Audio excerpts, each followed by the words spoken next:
অ্যালেটেরিয়াম, পেটের ঝরে ভেসে যাওয়া দিনগুলি। মগরাহাট ট্রেকার স্ট্যান্ডের ব্যস্ত চত্বরে দিনের পর দিন গুঞ্জন লেগেই থাকে।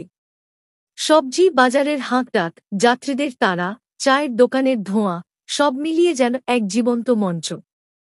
এই ভিড়ের ভেতরেই রয়েছে এক শান্ত কোণ, সবার মুখে মুখে যার নাম, সঠিক হোমিওপ্যাথি ক্লিনিক। একজন সাদা কাগজের মতো নিস্তব্ধ মানুষ সেখানে প্রতিদিন বসেন। তার কাছে আসা মানুষের ভিড় হয়তো নিত্যদিনকার, কিন্তু প্রতিটি কাহিনী আলাদা, প্রতিটি কষ্ট নতুন। আজ সকালেই এসেছিল এক অচেনা মুখ, চেহারায় ক্লান্তি আর চোখে অসহ্য যন্ত্রণার ছাপ।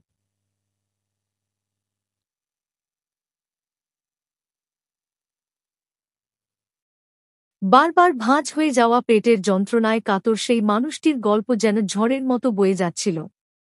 শরীর বলছিল, ভেতরে চলছে এক অবিরাম ঝঞ্ঝা, অসাধারণ দুর্বলতা, অবিরাম পাতলা স্রোত, আর সেই সঙ্গে তীব্র টেনশনের ছাপ।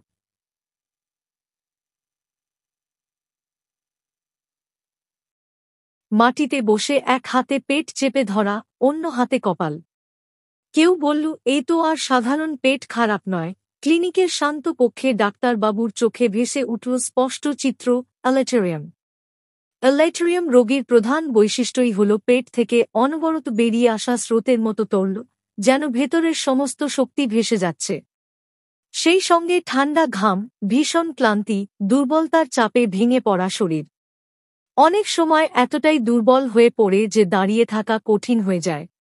ক্লিনিকের ভেতর সেই মুহূর্তে যেন সময় থমকে দাঁড়াল। হাতে তুলে দেওয়া হলো ছোট্ট কাচের শিশি, ভেতরে ওষুধের দানা। বাইরের ভিড় তখনও গমগম করছে, ট্রেকার ডাকছে যাত্রীদের, হকারেরা হাঁকছে ক্রেতাদের উদ্দেশ্যে। অথচ ভিতরে চলছিল এক নিঃশব্দ যুদ্ধ, রোগ ও আরোগ্যের মধ্যে। কিছুক্ষণ পরেই চোখে দেখা গেল এক অদ্ভুত শান্তি। কাঁপতে থাকা হাত ধীরে ধীরে থেমে গেল, কপালের ঘাম মুছে গেল স্নিগ্ধ বাতাসের মতো।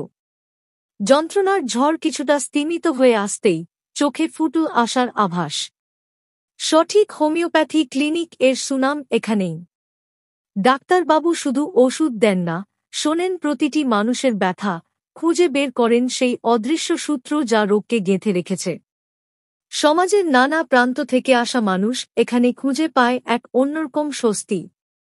এখানে রোগীর নাম নেই, নেই বাহুল্য। আছে শুধু অসহায় মানুষের আরতি আর তার উত্তর খোঁজার এক অবিরাম প্রয়াস। তাই মগরাহাট ট্রেকার স্ট্যান্ডের ভিড়ের মাঝেই এই ছোট্ট ক্লিনিক যেন এক শান্ত দ্বীপ। কণ্ঠে আঁখি নাজনীন কথা, এ হক।